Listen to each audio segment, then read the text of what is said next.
Hello student, welcome in सैनिक fifth class reasoning. जैसा कि हमारा सिलेबस लगभग कंप्लीट हो चुका है और हम अब रिवीजन पे चल रहे हैं, तो आज का जो टॉपिक है हमारा सीरीज का है। सबसे ज़्यादा जो कन्फ्यूजन जो बच्चों को रहता है वो सीरीज को लेकर रहता है कि सर जो नेक्स्ट टर्म जो पूछा जाता है वो हमें पता ही नहीं चलता कि इस पर क्या अप्लाई हो रखा है, मल्टीप्लाई है, स्क्वायर है, क्यूब है, प्लस है या माइनस है। तो मैं हमेशा एक बात हमेशा बताता हूँ बच्चों को, जब भी सीरीज का पार्ट हो तो उसमें 90% क्वेश्चन जो होते हैं ना वो आपको गैप के ऊपर अप्लाई होंगे। गैप मतलब होता है जैसे पहली सीरीज को देख के दूसरे पे आप ये देखना होता है कि उस पर प्लस कितना प्लस या माइनस हो रखा है, ये देखना बस ओनली। और बाकी के जो 10% क्वेश्चन होंगे वो सिर्फ और सिर्फ क्यूब पे चलेंगे या फिर प्राइम नंबर पे चलेंगे। ये दो चीज़ें हैं जो आप लोगों को नोटिस करनी होती हैं। यहीं से पूरा का पूरा सीरीज कंप्लीट हो जाता है। और आप ये सोच रहे होंगे सर 90% जो गैप है इसमें क्या क्या होगा। तो अगर 90% गैप है, इसके अंदर प्लस वाले सवाल गैप से हो जाते हैं, माइनस वाले सवाल गैप से हो जाएंगे, मल्टीप्लाई, डिवाइड एंड स्क्वायर वाले सवाल भी गैप से हो जाते हैं। ठीक है, स्क्वायर वाले सवाल भी गैप से हो जाते हैं। तो जैसे पहला सवाल आप देख पा रहे होंगे कि 6, 12, 20, 30, 42। तो मैंने आपको बताया कि मैं जब भी किसी भी सवाल को सोल्व करता हूं तो मेरा माइंड सीधा अटैक करता है इस बात के ऊपर कि मुझे यहाँ पे गैप देखना है। मुझे सीधा सीधा क्या देखना होता है, गैप देखना। मुझे ना मैं स्क्वायर देखूंगा, ना मैं क्यूब देखूंगा, ना प्राइम नंबर देखूंगा, मुझे कुछ नहीं देखना। मैं गैप देखूंगा। अगर मेरे से कोई सवाल गैप से सोल्व नहीं हुआ तो फिर मेरा दिमाग कहेगा कि हो सकता है ये क्यूब हो। तो देखो पहला सवाल, तो यहाँ पे हमने देखा कि यहाँ पे मेरे पास जो गैप है वो 6 का है। 6 + 6 12। और अगले में हमने देखा नेक्स्ट पे, और इसी को गैप कहते हैं। यही मैं आपको बताना चाह रहा हूँ कि गैप क्या होता है।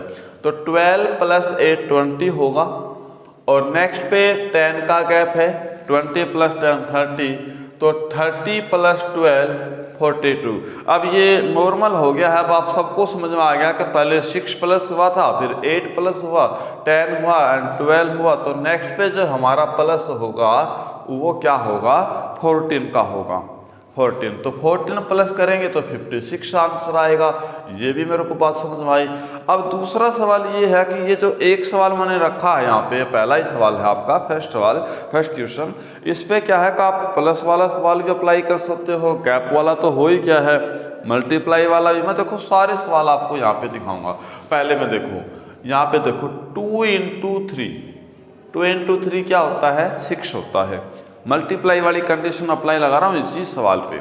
सवाल के क्वेश्चन पे आंसर, क्वेश्चन का जो आंसर है उस पर कोई फर्क नहीं पड़ेगा, आंसर वही 56 होगा। तो नेक्स्ट क्वेश्चन है 3 × 4। ठीक है, उससे नेक्स्ट क्वेश्चन है 4 × 5। 4 × 5 20। नेक्स्ट है 5 × 6 30। नेक्स्ट है 6 × 7 यानी कि 42। तो कॉमनली है कि 2 × 3, 3 × 4, 4 × 5, 5 × 6, 6 × 7। तो नेक्स्ट जो आएगा वो 7 × 8। और 7 × 8 क्या होता है, 56। इसी सवाल के ऊपर हम स्क्वायर वाली कंडीशन भी अप्लाई करके देखेंगे, वो भी हम आपको दिखाएंगे। तो देखो पहला सवाल है, यहाँ पे ध्यान से सुनना। 2 का स्क्वायर प्लस, हो सकता है आपको दिख नहीं रहा हो, मैं 2 का स्क्वायर प्लस 2, 2 का स्क्वायर 4, 4 + 2। नेक्स्ट पे बात आएगी 3 का स्क्वायर प्लस में 3, 4 का स्क्वायर प्लस में 4। नेक्स्ट 5 का स्क्वायर प्लस 5, 6 का स्क्वायर प्लस 6 एंड 7 का स्क्वायर प्लस 7। तो वही आंसर आएगा, आंसर में कोई बदलाव नहीं हो सकता। नेक्स्ट है देखो, यहाँ पे मैंने स्क्वायर और प्लस की कंडीशन अप्लाई की। अब मैं इसी के ऊपर माइनस की कंडीशन भी अप्लाई करता हूँ। तो ध्यान से सुनते जाना। तो 3 का स्क्वायर, 3 का स्क्वायर -3, 3 का स्क्वायर 9 -3 6। तो नेक्स्ट पे चलेगा 4 का स्क्वायर -4, 5 का स्क्वायर -5, 6 का स्क्वायर -6, 7 का स्क्वायर -7 एंड 8 का स्क्वायर -8। तो हमने यहाँ पे 4 तरीके अप्लाई करके देखे, चारों के अंदर क्वेश्चन का आंसर वही है। ठीक है, मेरा मतलब सिर्फ यही था कि हम सिर्फ गैप से सवाल को सोल्व करके देखें तो हर सवाल गैप से सोल्व हो जाता है, चाहे वो स्क्वायर वाला हो, चाहे स्क्वायर प्लस हो, चाहे स्क्वायर माइनस हो, या फिर मल्टीप्लाई का हो, एवरीथिंग। तो सारे के सारे सवाल आपके क्या होंगे, स्क्वायर गैप से अप्लाई होंगे। अगर कोई गैप से ना हो तो फिर समझ जाना वो क्या है, क्यूब है। अगले सवाल पे 4, 9, 25, 49। अच्छा, एक चीज़ और है, अगर आपको सीरीज में अच्छी पकड़ करनी है तो आपको दो चीज़ों पे फोकस करना पड़ेगा। एक तो आपको स्क्वायर की पहचान होनी चाहिए कि ये स्क्वायर है, एक क्यूब की पहचान होनी चाहिए कि ये क्यूब है। जैसे मैंने आपके सामने क्वेश्चन रखा 25, तो 25 डिजिट को सुनते आपके दिमाग में अटैक होना चाहिए कि ये जो डिजिट है ये 5 का स्क्वायर है, ये होना चाहिए। या फिर मैं क्यूब की बात करूँ तो 3 का क्यूब माइनस 2 है, ये होना चाहिए। तो यहाँ पे 4 है, 4 को देखते ही मुझे लगता है कि ये 2 का स्क्वायर है, ठीक है। नेक्स्ट है ये 3 का स्क्वायर है, 2 का स्क्वायर एंड 3 का स्क्वायर, ये 5 का स्क्वायर है एंड ये 7 का स्क्वायर है। तो नेक्स्ट अगर हम देखें 2, 3, 5, 7, तो यहाँ पे थोड़ा सा पजल करने वाला सवाल मेरे पास आ गया, क्योंकि 2, 3, 5, 7 गैप प्रॉपर नहीं चल रहा है, यहाँ पे गैप प्रॉपर नहीं है। तो इसका मतलब ये होगा कि यहाँ पे प्राइम नंबर है, क्योंकि 2 जब शुरुआत में आ जाता है स्टार्टिंग में तो समझ जाओ कि वहाँ पे आगे वो प्राइम नंबर को इंडिकेट करता है। 2, 3, 5, 7, 7 के नेक्स्ट अगला जो नंबर आता है वो 11 होगा। तो इसका मतलब 11 का प्राइम नंबर आएगा, सॉरी 11 का स्क्वायर आएगा 121। यहाँ पे ये वो क्वेश्चन है जो मैं बड़े बड़े बच्चों को भी देता हूँ ना, तो भी वो बच्चे क्या करते हैं, सवाल को गलत करते हैं, क्योंकि उनको समझ में नहीं आ रहा होता। अगर सर गैप भी अप्लाई नहीं हो रखा, स्क्वायर चल रहा था लेकिन स्क्वायर भी पूरा नहीं हुआ, तो यहाँ पे समझना ये था कि 2 का स्क्वायर है, फिर यहाँ पे 3 का स्क्वायर है, तो ये प्राइम नंबर चल रहे हैं। तो नेक्स्ट आंसर भी प्राइम नंबर आएगा, तो 11 का स्क्वायर यानी कि 121। आई होप आप लोगों को बहुत बढ़िया समझ में आ रहा होगा। अगले सवाल पे चलते हैं। नेक्स्ट क्वेश्चन है ये 125। अभी अभी हमने कहा कि जिन सवाल पे इस चैप्टर पे अगर आपको अच्छी पकड़ बनानी है तो आपको स्क्वायर और क्यूब इन दोनों पे अच्छी पकड़ होनी चाहिए। तो 125 जो होता है वो 5 का क्यूब होता है, 64 होता है वो 4 का क्यूब होता है, एंड 27 3 का क्यूब, एंड 8 2 का क्यूब। तो ये तो बड़े कॉमन सवाल हो गया। 5 का 4, 3 एंड 2, तो यहाँ पे 1 का क्यूब, तो 1 का क्यूब क्या आएगा, 1 आएगा। ओके, तो ये भी आपको समझ में आया होगा, बहुत अच्छे। नेक्स्ट क्वेश्चन पे चलते हैं। तो यहाँ पे बच्चा ज़्यादातर कंफ्यूज हो जाता है, आपकी एज वाले बच्चे, उनको ये लगता है कि सर इन सवालों को हम कैसे सोल्व करें, जो कि अगर आप देखोगे ना तो ये सबसे आसान सवाल यही है, क्वेश्चन नंबर 4 सबसे आसान क्वेश्चन यही है। तो देखें तो 7 7 49 प्लस 1 तो 50/7, ठीक है, ये भी तो समझ में आ गया। यहाँ पे इसकी बात करो तो 8 6 प्लस 2 तो ये भी 50/6 आ गया। इसकी बात करो तो ये 50/5 आ गया, ठीक है, ये 50/4 है, और ये भी 50/3 है। क्लियर है। तो ये तो अब आपको बहुत अच्छे समझ में आए सर, ऊपर वाला जो नॉमिनेटर है ये सब में 50 50 50 है, तो नेक्स्ट में 50 आएगा। डिनोमिनेटर की बात करो तो 7 6 5 4 3 तो यहाँ पे क्या आएगा 2, तो ये मेरा आंसर है 50/2। क्लियर हो गया, बात समझ में आई सबको, बहुत अच्छे बच्चे।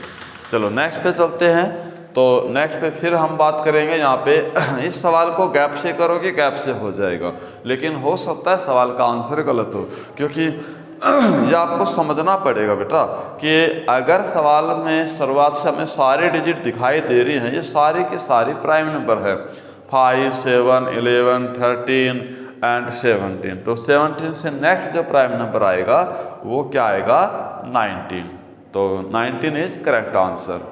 ओके, नेक्स्ट क्वेश्चन है 10 20। यहाँ पे आप देखोगे तो 10 का गैप है, कितने का गैप है यहाँ पे 10 का गैप है। ओके, तो अगले पे बात करेंगे तो 9 का गैप है। मैंने कहा था कि गैप सबसे पहले प्योरिटी हो गया आप लोगों की, सबसे पहले गैप आप देखना है, उसके बाद अगले पे आपको देखना है कि भाई स्क्वायर हो सकता है या प्राइम नंबर, पहले गैप। तो मैंने इस पर सबसे पहले गैप देखा है, तो यहाँ पे गैप देखेंगे 8 प्लस हो रखा है, नेक्स्ट पे 7 प्लस हो रखा है, तो 10 9 8 7, तो डेफिनेटली नेक्स्ट पे 6 प्लस होगा, और 6 प्लस करते ही मेरे पास जो आंसर आया वो क्या आया, 50।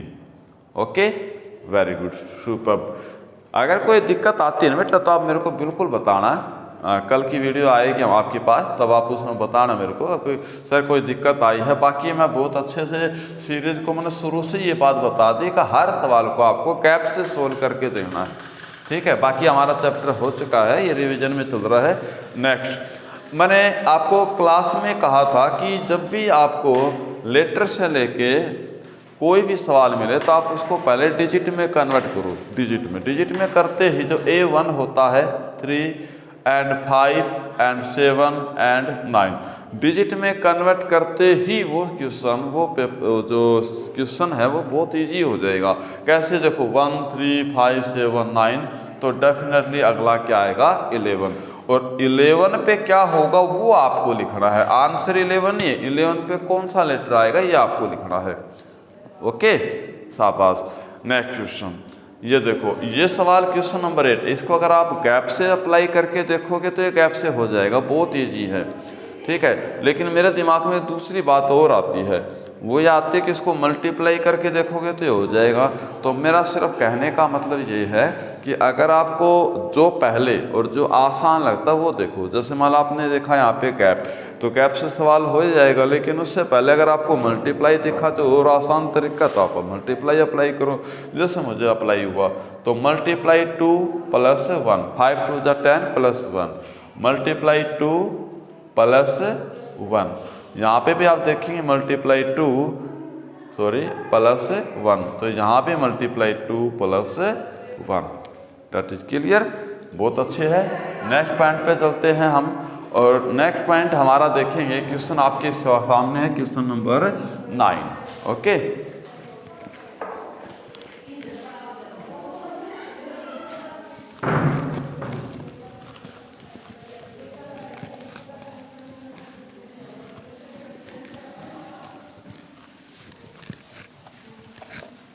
Question number 9।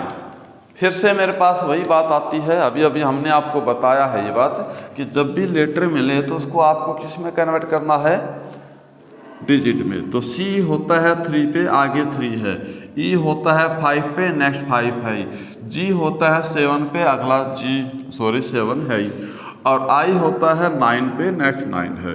तो 3 5 7 9, तो डेफिनेटली क्या होगा हमारा यहाँ पे 11, और 11 पे क्या होता है K, और उसके साथ हमें ये बात पता है कि 3 5 प्लस 2 एंड प्लस 2, तो ये भी प्लस 2 यानी कि 11, तो K 11 इज करेक्ट आंसर हो गया है हमारा। ओके, शाबाश। क्वेश्चन नंबर 10 जो सवाल है इसको आपको देखना है कि ये सवाल आपके लिए रखा है, एक बार आप इस पर थोड़ा सा गौर देखना है, क्या ये सवाल इसमें क्या हो रहा होगा, स्क्वायर है, क्यूब है, या गैप से हो जाएगा, जो भी है एक बार आप इसको देखो, 1 सेकंड के लिए बस।